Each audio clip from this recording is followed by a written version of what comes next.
Again looking for my parents, but I don't know their last name. It's Dirt. Isn't that the name on the family crest? Dirt. No, see, my last name's Dirt. My dad made my last name Dirt for some reason. Anyway, I just put an E on it, pronounce it Dirte. It's no big deal. It actually sounds pretty cool.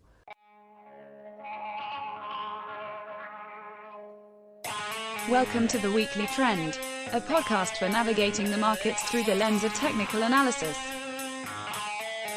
The Weekly Trend podcast is provided for educational purposes only and does not constitute any professional advice. Listeners should not act upon the information or content without first seeking advice from a registered financial planner. Welcome back to the Weekly Trend podcast. Today is Friday, June 17th, 2022.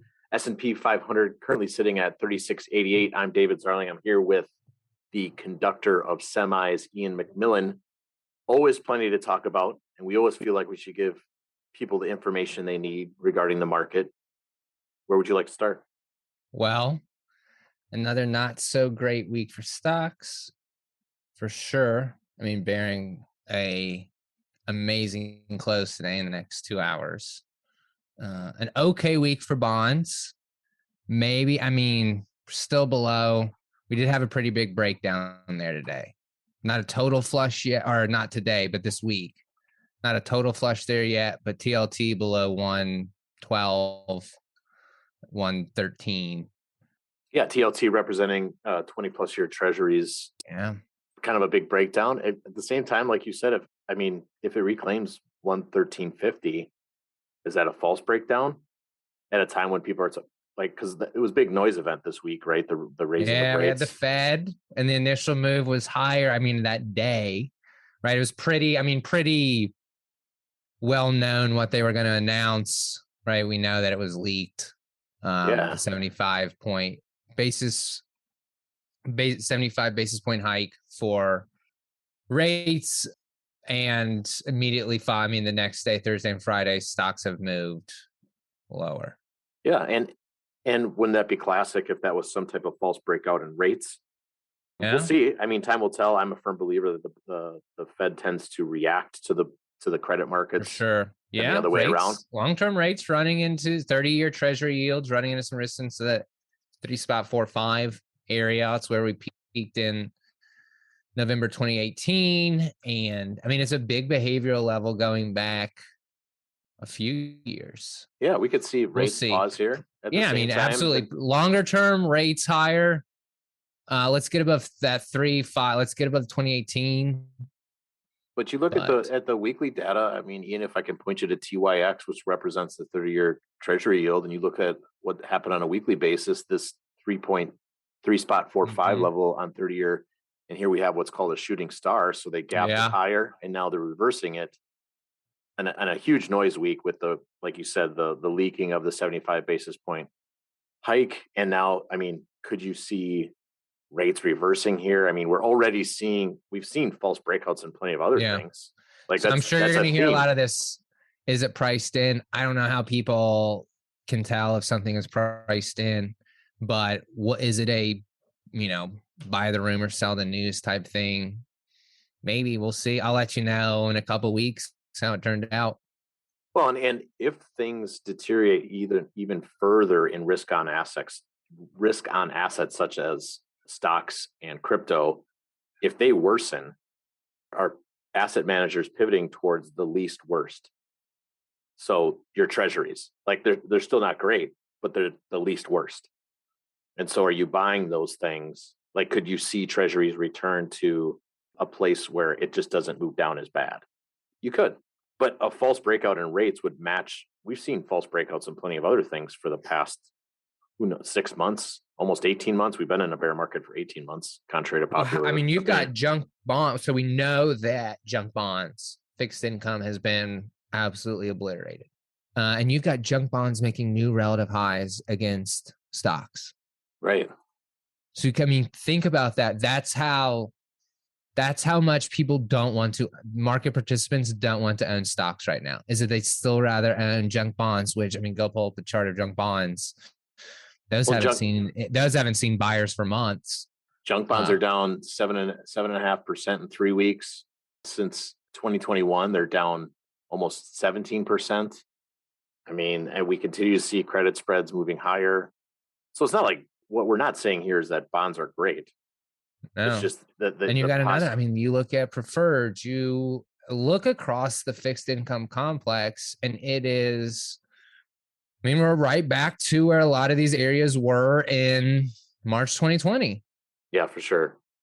And you have some highly liquid areas like commercial paper that are still And you've not. got, I mean, junk bonds this week back to where they were March 16th. Right. And so now a lot of people are going to say, well, March 16th, we bottomed a week later. And I'm not sure that that's the mindset to be taking here. Yeah, exactly. And with false breakouts, we've seen that in the equity space. This isn't new. Whether you're looking at a large stock like Merck, Pfizer, even a right. And these are like defensive names. Pharmaceuticals, I believe, are seen as defensive names. I mean, Merck is a false breakout going back quite a ways, going all the way back to the year 2000. So we're talking like 22-year false breakout in something like Merck. You look at something like Pfizer, and it's on the verge of doing the exact same thing going back to 1999. You look at something like Newmont, right? So we're thinking gold miners, places that are supposed to be safe haven. That's another one. Especially in an inflationary environment. Right.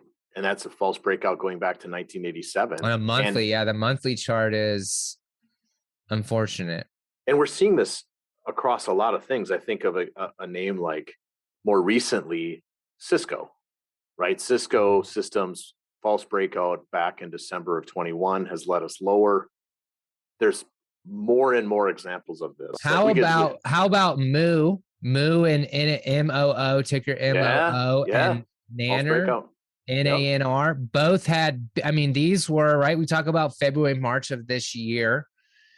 They were continuing to go higher, kind of with that industrial metals theme and commodities and aluminum and tin and nickel and all that fun stuff. And so Moo, one of the strongest areas that has held up, especially in 2021, also breaking. I mean, it's finally, we've got a lot of areas that are just now entering their stage 4 declines. Can you explain that? What do you mean by stage 4? So stage 4 decline is, trend analysis concepts from Stan Weinstein about trends. Trend 1 or stage 1 is a base. Stage 2 is the uptrend that merges out of that base. So an uptrend, a bull market. Stage 3 is a sideways market, like we saw out of a topping, like we saw out of small caps and lots of these big ranges that started last February or March. And so that's your range 3. And then when you break lower into your downtrend, stage 4, we've got a lot of areas that are just now exiting stage 3, such as Moo or natural resources, NANR, the big nasty weekly candles this week. Well, and for those listening, we'll post an example of these stages on Twitter using Stan Weinstein's methodology. But no, important information regarding some of these things. Like, you can even look at some of these things on a sector. Like you mentioned agriculture, you mentioned, was it rare earth or no, natural resources? NANR. XNE had a nice bounce a few weeks ago. It has since failed. It's back below that 48, you want to call it, 48 level. Not a great look. And then to combine with that, is it fair to say we're in stage 4 for healthcare, semiconductors, and materials? Yeah. Healthcare and materials, 2 sectors that had tried to hang in there and are finally just, again, I mean, I don't know if you want to call it, if it's a ton of selling pressure. I think a lot of this is lack of buying, which is just as dangerous. Yeah, it's also supply demand dynamics. Yeah, right? Supply demand doesn't always have to be like people are rushing to the exits. It can just be that no one wants to enter the building. No, exactly. And here we have healthcare breaking below an important level. That it's the second largest component of the S&P 500, below 125, using something like XLV. Semiconductors being an important growth or risk on area of the market. Yeah. Breaking something using SMH breaking below 217. SMH, how about transports? I mean, those are your two big areas, right? Semis and transports breaking the new. I mean, these weekly candles are, and maybe we rip 2, 3, 4% in the next couple hours to end the week. But as of right now, rough. Yeah, it is rough. And materials is the poster child for an inflationary environment. And even that, they came for that this week, right? XLB, a good proxy or ETF to use for monitoring what's going on with materials below the very important 79. The reason why I say important is I just don't want to throw out words, is that's where buyers had showed up in July of 2021. Again, in September of 2021, October of 2021, you could argue in May. February, March of this year. Yeah. May of this year, and they failed. So meaning supply could not handle, there was not enough demand to outpace supply at this level. And now had a couple of attempts to break out last year. I mean, even I could argue 3 attempts that tried to move above 88, 89 and was thwarted on all of them. And so here we have a scenario where second largest sector in the S&P healthcare breaking an important level, the poster child for inflationary stocks, materials, not high risk, but risk on sector like semiconductors breaking an important level. And then you look at the commodity space, which had been an important barometer for both relative strength, because we were seeing plenty of relative strength out of commodities, even though it was narrowing. And here today, or over the last week, we've seen them come for the last pieces, which were natural gas and crude oil. And they came for energy. So we have our question answered that we asked last week on the podcast. Right. Will this become a sell everything environment? No, it's looking to be like people just want out. Yep. They want out. And I would even argue it's not like gold looks amazing in this environment, but one ratio that we've been looking at and poking a stick at for months is the copper gold ratio. Oof.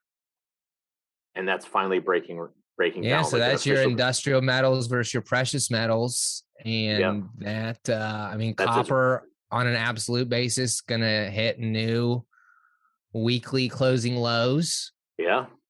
Dr. Copper. Back to, March 21, believe it or not. I know you do believe it, because that should surprise no one. How many times on this podcast have we talked about February and March 2021? And like you said, it's not like gold looks amazing, but you've got copper breaking down on a relative basis. Look at that weekly chart. That's a pretty in your face move there.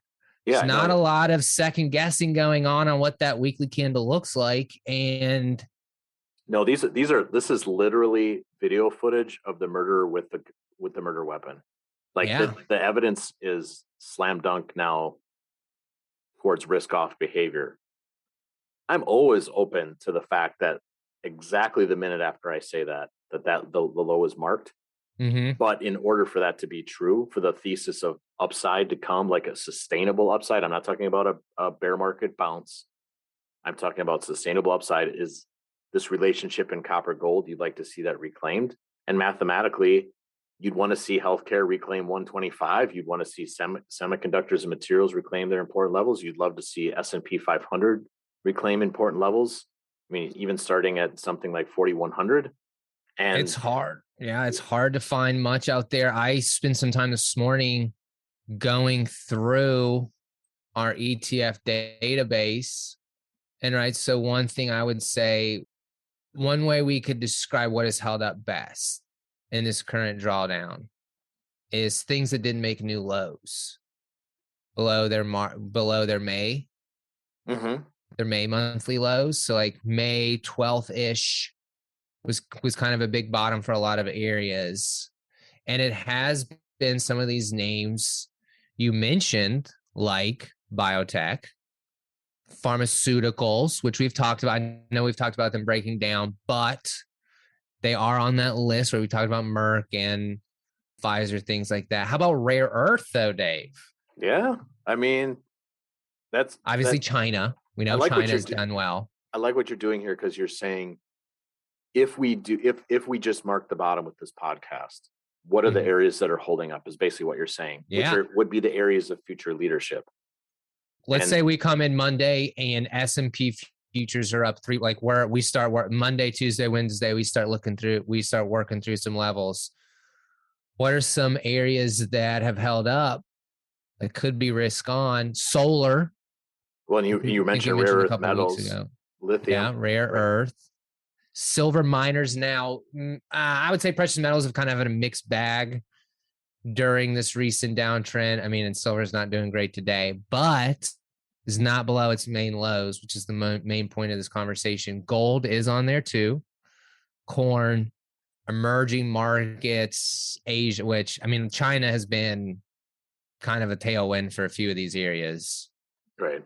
Video games are on there. Cloud computing. A lot of the ARK funds, to be honest, the ARK funds have not made new lows yet.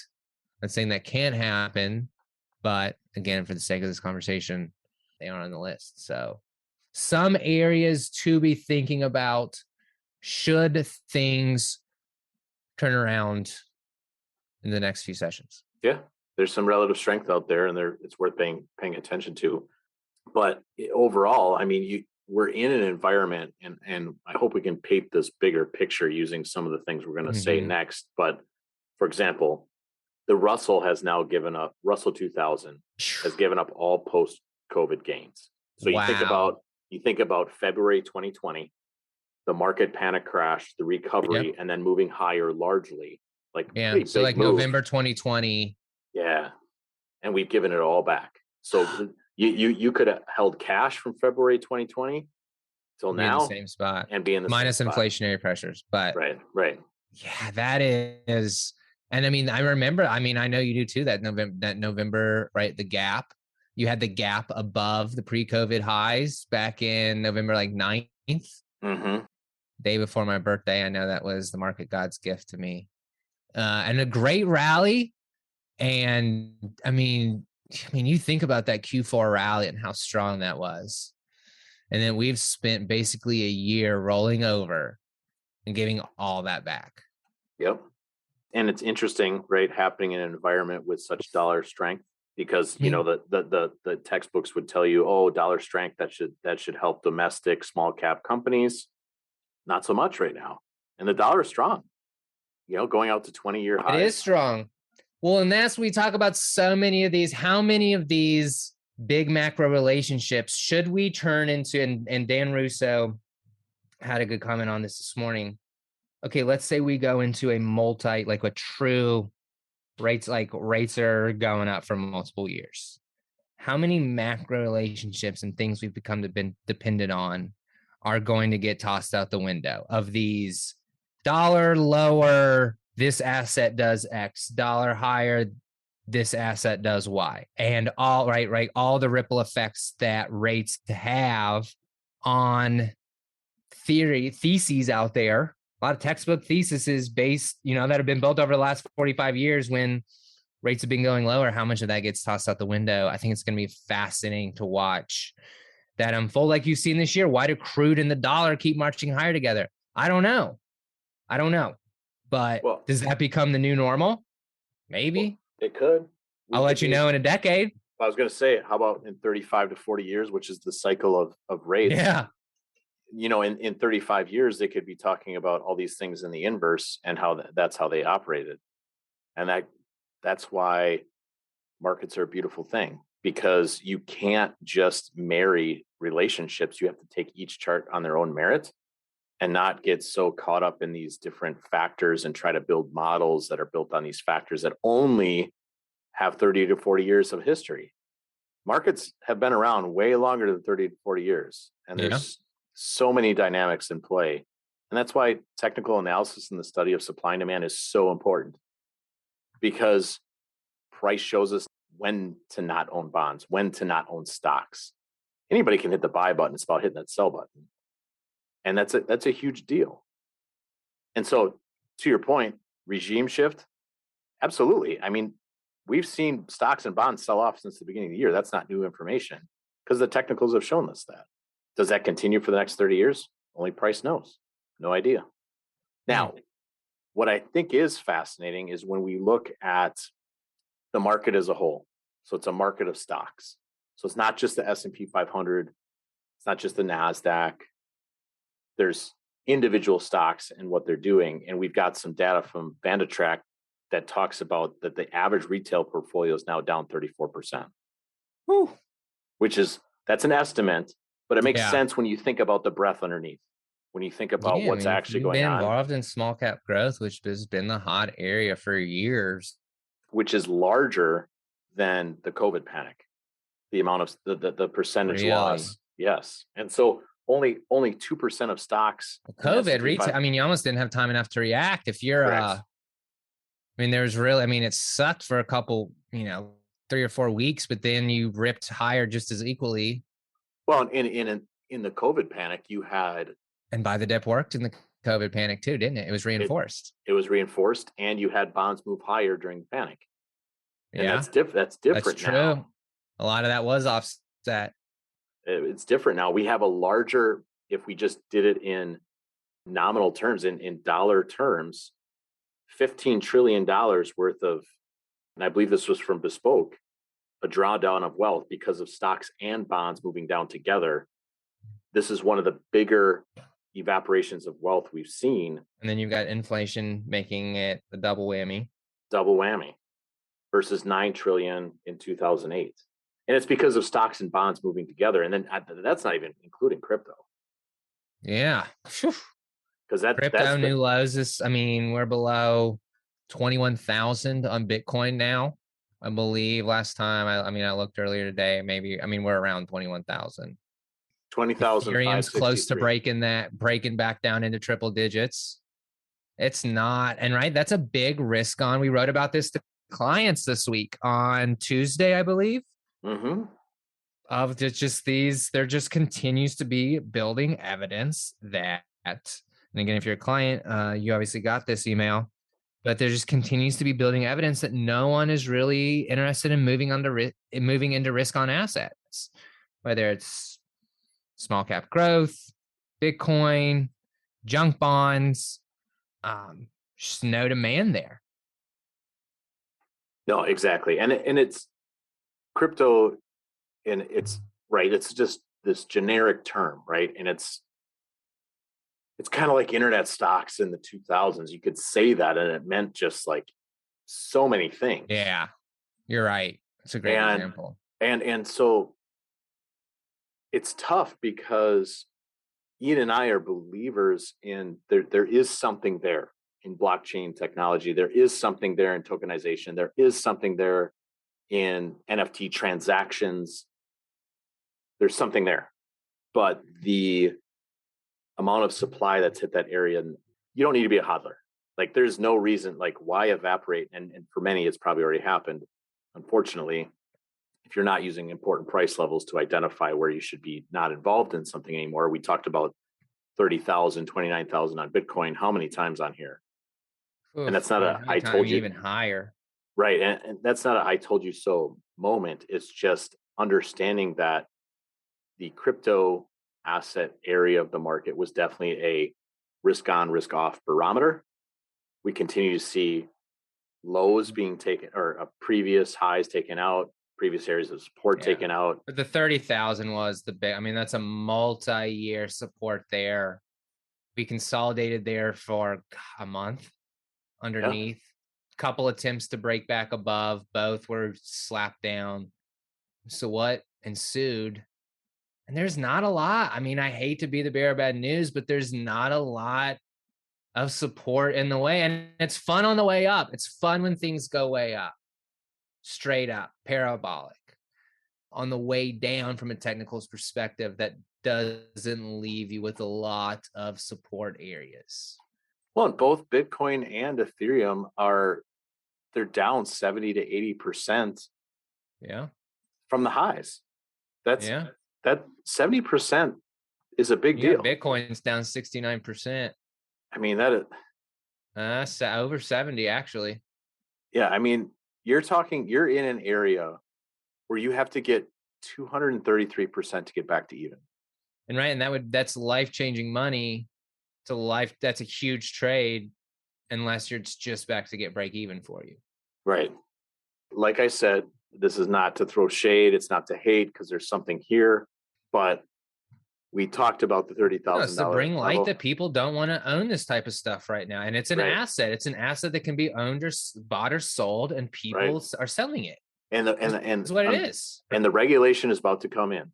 Yeah. Because there's going to be so many people hurt that'll finally they're going to whine about it. That they're going to wake into the fact that like having rules for the game you're playing makes sense. There's a reason why white stripes are on a football field. That's a good point. I mean, it helps us play the game. And if I don't know where the white stripes are, if I don't know where the out of bounds is, I don't know if I want to. The game might be fun.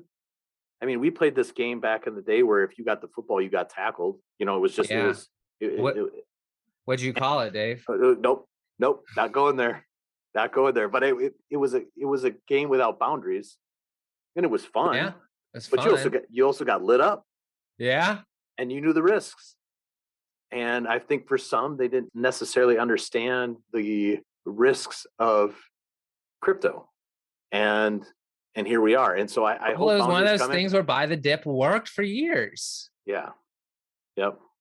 For example, but I will say, you know, the stake and yield game where you're getting 7 to 20%, you know, yield farming and staking in an environment in like massive, like multi-trillion-dollar areas that are in the 3%, now 5%, and you're sitting here telling me, I don't know. My mama told me there's no such thing as a free lunch. How many sports arenas do you think are going to have to be renamed in the next 24 months? Because yeah. And it's, again, it is not a slam dunk moment. It's a dunk on people. I'm just saying there's real pain, real people, real wealth evaporation, and technical analysis is a risk management tool that can be used in any space that is liquid and can be tracked on a chart. Well, and it's a shame that we had a lot of people who are seen as bastions of knowledge in this area telling you to buy it. And, you know, I'm not going to call it any names here, but there was a lot of thought leaders in the area that were telling you that crypto was, this was the way to, you were supposed to mortgage your house and you're supposed to mortgage your business and buy these this things. Is how you upgrade your lifestyle. This is going to lead you to the promised land. You, the blue collar worker, like this is going to get you over the top. And just so many of these things ended up being scam. I mean, you think about like the Super Bowl commercials with Matt Damon, and like it's just so cringy. Right. Fortune favors the brave. And Yeah, it's yeah, I know. And I'll reiterate, out of the ashes, if there's ashes, like I call it down 70%, 80% ashes, because that's a lot. It's a lot. It's a lot. Now, some of these things are, way down. I'm talking like some of your meme cryptos. Yeah, I'm sorry, right? I mean, we talked about your SHIB is down 90. I'm sorry that your coin that was once worth 8/10,000th of a penny was now worth 1/10,000th of a penny. Yeah, we talked about this. Like no signs whatsoever. There were no signs. There were no signs, right? There were never any signs that we had gotten ahead of ourselves. Right. Exactly. And so it's an interesting environment from the standpoint of, I don't think we know the full extent of the counterparty risk here at this point. I still think that has to play out. And what I mean by that is during the mortgage creation crisis, and other people would call it the great financial crisis, the housing crisis, and really what it came down to is how we were financialization, creating financial products built off of mortgages. And when those got rehypothecated, which means multiplied and distributed, the counterparty risk that took place with that, there's probably still plenty of thread to be pulled here on the sweater until that's unraveled in the crypto space. You know, whether it's Luna, Terra relationships, any of the staking stuff, we're seeing exchanges that are blocking redemptions. And I don't say all these People things to asking, wondering why this wasn't FDIC insured. I mean, right. it's And we've spent enough time on this that Yeah. I'm afraid that we're causing a little bit of fear. And so I don't want to do that. Just understand what you're involved in. If you're involved in crypto, it's high risk. It's high risk. Bitcoin from a long-term perspective should have been sold on the break below 30,000. Like it is what it is. We sit at 20,000 now. And you could have bought it back above 30,000. Like, it's okay to have lines in the sand. Exactly. And so Ian, kind of using that and segueing into something we've talked about multiple times on the podcast is just this concept of correlations moving to one, right? We talked about healthcare breaking down, semiconductors, materials, so stocks and bonds breaking to the downside. The only thing left in commodities are things like natural gas and crude, which got taken this crude and energy, which they've come for. Yeah. So talk to me about, there was one lighthouse out there and it was energy, right? Yeah, it was energy. And now that is going to be a failed breakout above 80. You can go back longer term on that chart. 80 is a huge level historically, absolutely huge level. Really, that 79 to 80 range, 81 if you want to call it that. If you pull up a weekly chart, you know what I'm talking about. And yeah, we're back below that. So I mean, is this when we see, like we said earlier, people just went out? I don't care if it's been a relative outperformer. I don't even care that it's in an uptrend. I don't want to own anything. Is that what we're going to see? Yeah, right. Just everything moves to one. And I would say the evidence is there that you could see an environment where the baby gets thrown out with the bathwater and people just start unloading things because of how uncomfortable they are across the spectrum, whether they're institutional or retail. And so we'll see what the coming days and weeks bring. Again, always open to the fact that price moves higher here. Mathematically, we're always tracking levels. So you can't go from 1 to 5 without going through 2, 3, 4 first. And so that's what we want to see in markets take place, is enough demand to outpace supply to recover those levels. So with that, Ian, we've covered a fair amount of ground. We're bumping up to the edge of our client portion of the podcast. Going to jump into the extended portion, talk another piece of evidence for that potential risk of downside is something we're seeing with VIX, as well as review some weekly charts, talk about some volume weighted average price. Before we go there, anything you want to wrap up with before we head into that part of the podcast? No, just that my wife still doesn't have a commodities fund in her 401k lineup. Yeah, how many? Still, she hasn't. So no. Yeah, right. 401k. Not lineup. that I'm just now looking for that, but I think about that from week to week. Well, and I think there's a big event coming up within registered investment advisors is when someone rolls over from a 401k into an IRA, is proving the validity of that process. And one of the big things for us is just identifying you're going from a closed garden of a 401k fund lineup into a universe of potentially 35,000. To a wide open. I mean, you're in a field of buy. Yes. Anything long, short. Right. Yeah. You're no longer caged in a beautiful garden of 20 funds. You're now in an environment of 35,000 different things. And it's beautiful. And we'll navigate that for you. Yep, exactly. And so to your point, 401k lineups right now, not a lot of commodity funds, and haven't been for years. For years. Right. And that's not there. I mean, my wife has Fidelity. It's not Fidelity's fault. It's her employer's fault. I mean, yeah, I know. I completely understand. And so with that, I know that both from Ian and I, shout out to the dads out there for Father's Day weekend. Yeah. I know both of us had impactful fathers in our lives, and we're hoping to do the same for our children. And so to all the pops out there, happy Father's Day. Happy Father's Day, Dad. Have a great weekend, everyone. All right, Ian, jumping into the final part of this podcast, a little bit more in the weeds.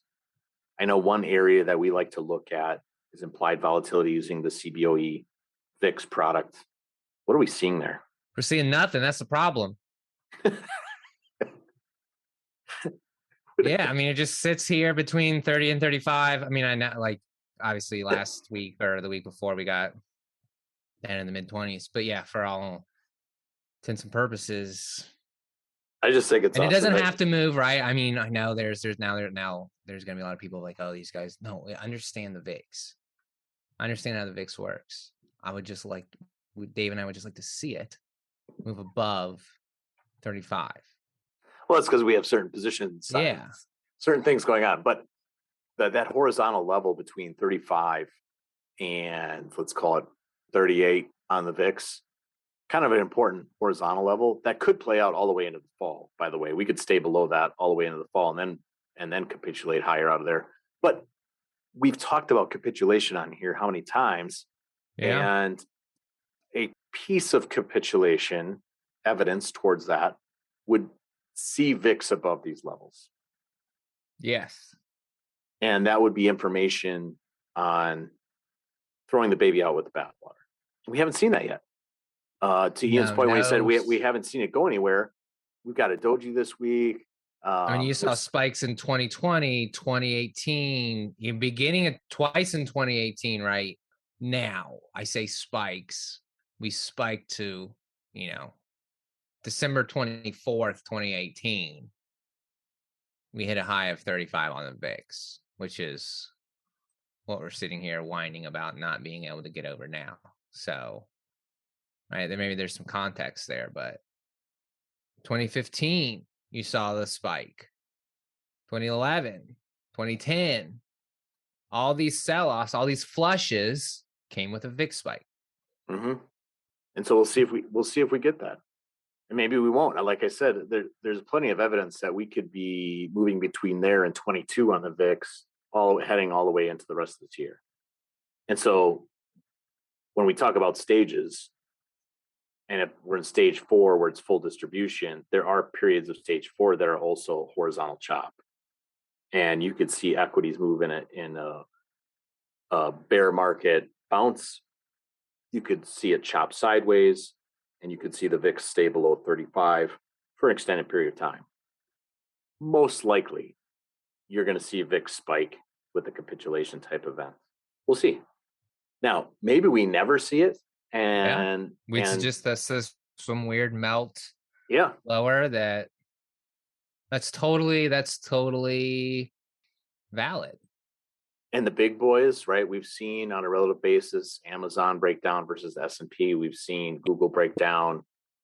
The last two generals, Microsoft and Apple, still trying to hold it together here, Ian. I mean, yeah. Ugh. I'm not saying They're trying. I mean, from a relative basis, certainly right. Now from an absolute basis, Microsoft not too bad. Apple's feels pretty broken. Microsoft continues to hang in there, but yeah, from a relative basis, they have chosen not to die. Yeah, no, and two big guys like that, Microsoft and Apple, if they're going to be okay and move higher on a relative basis versus S&P, it's going to be, and Ian's talked about this how many times, it's going to be really hard for the index overall, because those are 10 to 11% of the overall index. And even more in the NASDAQ, right? Yeah, to move lower. That's going to be hard. So we'll see. Time will tell. We'll see. We talked about, Microsoft. 21% of the NASDAQ. Yeah. We talked about Microsoft in the 275 level, got rejected there. However, it is holding its VWAP, its volume weighted average price from the COVID lows on a daily basis. Microsoft is. Apple below the important 150 level, still above its VWAP, and you could argue inside this range that took place from December of 2020 into June of 21. So still work to be done there. If bears are going to take this market lower, you kind of have to take Apple and Microsoft with it. And both of them have to eventually. Yeah, and both of them broke important levels. Now it's I guess in theory you don't have to, but every bear market we've seen, protracted bear market, large correction, months to years, has taken the prior leaders, the big boys, and they've been weak on a relative basis. TBD on those two for sure. For the sake of making sure we get on to our market call, what are we seeing out of weekly charts, the weekly data? brutal again. I mean, I have gone through, I was telling you earlier today, I mean, 250, 300 ETFs today. Other than those areas I mentioned earlier, I mean, we're all going to close below their May lows. And this is not a good week. It was followed through from last week. But look, I mean, just even looking at it, S&P cash using something like SPX, on a weekly basis, you literally have a gap. Yeah, a lot of bad gaps this week. 3,900 and 3840. A lot of gaps from Monday morning that never got fixed. And maybe get filled. Maybe they get filled. Are they breakaway gaps? Because a lot of them are through resistance or through support. Yeah, exactly. I love the fact that you use the term breakaway, and what you mean is breakaway to the downside. Yes. And what's fascinating about that is we just got done talking about the VIX up against 35, and you've got these gaps sitting here that could be, the point being, the crash potential here is it's non-zero. Yeah. And a lot of people are going to say, well, gosh, haven't we ever been through a crash? I would say no. No, I would say there's been no capitulation. I mean, we're getting close. Yeah, it's interesting because we've got 2% of stocks. A lot of people try to say the May low is capitulation. No, not. And I mean, maybe how I view capitulation is a little bit more anecdotal than data. Well, I think it's influenced by price behavior and what you're seeing underneath the surface. Now, we do have only 2% of stocks in the S&P that are above their 50-day moving average, which is kind of a washout area for breadth. However, we haven't seen, to Ian's point, where it's just this massive flush in 1 or 2 days of just everything selling, correlations to one. Now, we have had several 90+% downside days. So there's argument to be made there. And maybe they never crush energy. I mean, maybe energy becomes define crush. Yeah, I mean, it's maybe we're back above 80 and define crush, because energy is down 16% this week. So in 1 week, minus 16%, something like XLE, I could define that as crush. Now, technically, it's still within an uptrend, but I think you brought up before below $78. That's kind of a false breakout of and how about oil services? Okay. Are you using XES? I'm using OIH, I believe. Yep. OIH. Yeah. So answer this, Dave. So OIH from intraday high to intraday low is down 26%. Mm-hmm. Our oil services in a bear market. That goes back to, can individual stocks be in a bear market? Yeah. I know a broad market can be. Now, I mean, isn't that great an example of like how silly that all sounds when you try to put like big numbers on, like make up like blanket statements with them?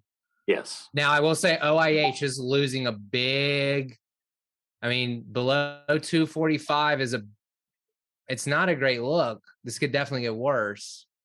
I would argue an OIH 174, 175 looks like a magnet. I mean, with this false breakout. I mean, there's nothing. That's the rough part about strong uptrends that don't show a lot of resistance, is when they do roll over, there's not a lot of support on the road down. Yep.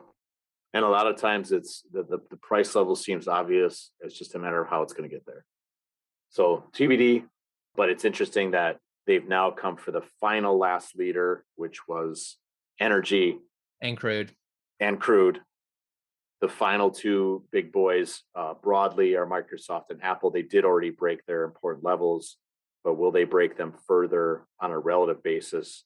That will likely determine the length of this and the veracity over time of this correction.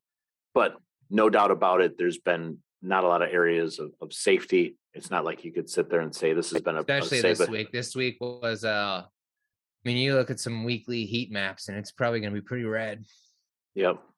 And the only exception to that would be the dollar. A trade weighted dollar, DXY, going to make dollar big bounce again today. New weekly closing high, going back to, we're talking about a 20-year high. We've been at this level only once, and that was or not only once, but the last time we were at this level was December of 2002. We'll see if that continues. And if we were to use some textbooks, you would say higher dollar, and that means continued weakness, but who knows? I have no idea. And that's why we use price. That's why we use charts. That's why we have risk management. We view cash as a position too. And we'll continue to use cash as a position as long as these risk off environments continue. Cash and shorts, yeah. Yeah, exactly. So Ian, bumped up against the end of our time. Anything else you want to touch base on before we roll out? Over 50, I think it's 58% of stocks in the S&P below their anchored VWAPs from March 2020. Walk us through that. So March 20. Think about that. The average person has been buying since March 2020. Yep. Now, I think it's a very broad way to say the average person that's been buying stocks since 2020 probably March of 2020. now showing red in their account. Interesting. So that's good information. There's some human behavior that goes, just think about that over the weekend. There's a lot of human behavior when you log into your brokerage account, and things that had been up 40, 50, 60%. Now you're seeing red on your screen. Yeah, for sure. And there's data and we're just now seeing that. And that's the type of stuff that causes a lot of capitulation behavior. So yes. Again, I'm not super convinced that it's happened yet. Yeah, that everyone's thrown in the towel. Yeah. I like to be the first to throw in the towel. Yeah. But we did.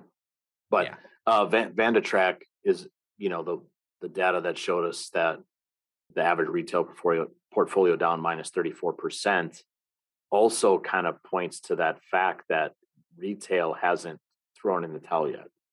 And so that'll be interesting to watch over the coming days and weeks. And maybe it never happens and we move higher and we reclaim levels. And really that's what it's all about. Maybe this is 1998 and we have another 200% to the upside before we get a real. And we'll happily participate in that. Absolutely. But until then, it's risk off behavior below certain levels. We don't need to be involved. There's no sense in trying to catch falling knives. And so we'll let the knife hit the floor and then we'll pick it up when the time is right. All right, Ian, appreciate you. Thanks for being a great dad. Appreciate all the great dads out there. We hope you guys enjoy the 3-day weekend, right? Monday's off, market's closed, and we hope you guys enjoy it. Have a great weekend, everyone.